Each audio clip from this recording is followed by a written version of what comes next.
Boom. Nice. Rolls under the right hand.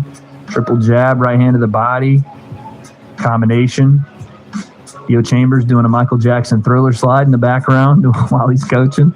All right, let's take a look at it from Rip. So you see in this first exchange what Jake's, I mean, he almost should go and trademark it. It's almost a copyrighted combination from him. And it's the jab to the body, buries his head in his shoulder, which again keeps him very protected, and then over the top with the right hand on the button. I don't know how he's so accurate with this while seemingly not knowing where he's throwing this by not looking. But I'm assuming he just makes the read off the jab and he sees it. And good Lord, when he throws this right hand, he throws everything behind it. Look at his back foot come off the ground.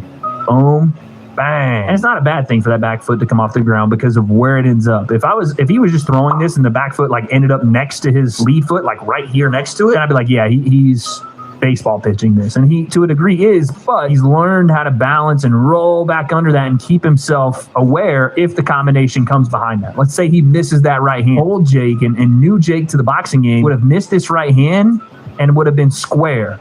This foot would have lined up here. He would have been square dead in front of you and would have had to clinch you or, deal with the consequences, which, no one really made him deal with because of where he was. But now you're seeing the improvements of, yeah, okay, it's a little bit overthrown, but he's able to push that weight off his lead foot, cut an angle with his back foot, and now he's switched on. Again, maybe the right hand can come over the top, but he's switched on and ready to go again if need be. So he pivots off the lead foot with the jab, which I like. And again, may not seem like a lot, but as you're moving here and as he's pivoting off, this right hand can come over the top, right, as he's moving because he's not square and he doesn't look like he's ready to attack. But what Jake does to kind of neutralize it just a little bit is to throw his jab out there. Right? Just throw the jab out, give this guy something to react to so that when you're trying to regain position and when you're trying to get back on offense, you're not getting tagged for being a bit out of position or maybe wanting to change the angle. Instead of doing it with no punches or nothing out there, you throw the jab out and you're good to go. We get back to it. Touch them to the body, seeing reactions. Touching them upstairs, seeing reactions. Boom, right hand to the body.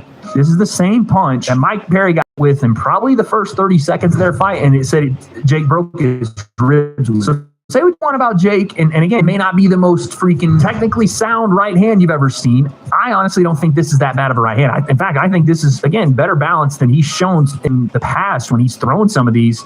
This is a solid shot to me. Yeah, his foot comes off the ground a bit here, but so what? He's clubbing with that right hand. And I've seen many of guys be far more successful with far less technique at the heavyweight, cruiserweight, and most, some divisions at the higher weight classes. So this is a good right hand to the body. And he broke Mike Perry's ribs with this. Bang. So the guy hits hard. I don't care what you say. And again, I'm not trying to sit here and glare, whatever. The guy cracks. And then we go from there.